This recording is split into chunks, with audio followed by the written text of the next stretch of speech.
रहमान रहीम।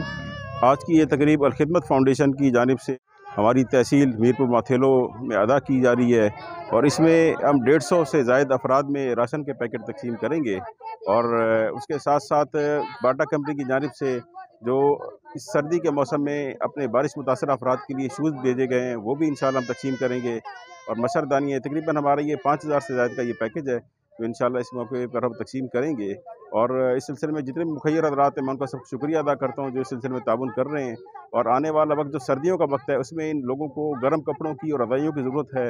Al-Khidmat foundation इसका के लिए कोशिश कर रही है और हमने 6 तारीख को बाड़ों में 100 एक मुखय्यर हज़रात के ताउन से 100 अदद रज़ाइयाँ भी तकसीम की हैं और 100 कंबल भी हम तकसीम कर रहे हैं। लेकिन मज़ीद ज़रूरत है। तमाम लोगों से गुजारिश है कि इस सिलसिले में अपना ताउन को जारी रखें और इसके साथ साथ हम खेमों का बंदोबस्त कर रहे हैं उन लोगों के लिए जो लोग खुले आसमान तले सर्दी में रात गुजारने मजबूर हैं। और हम तकरीबन इस वक्त कोई 1 करोड़ से ज़्यादा मालियत के खेमे तकसीम कर चुके हैं और इंशाअल्लाह अल-खिदमत का ये सिलसिला जारी है, जारी रहेगा। और मैं अपने तमाम मुखय्यर हज़रात का भी शुक्रिया अदा करता हूँ जो हमारे साथ ताउन कर रहे हैं और अपने तमाम रज़ाकारों का भी शुक्रिया अदा करता हूँ जो इस सिलसिले में हमारे साथ ताउन कर रहे हैं। जज़ाकुमुल्लाह व अहसनुल जज़ा।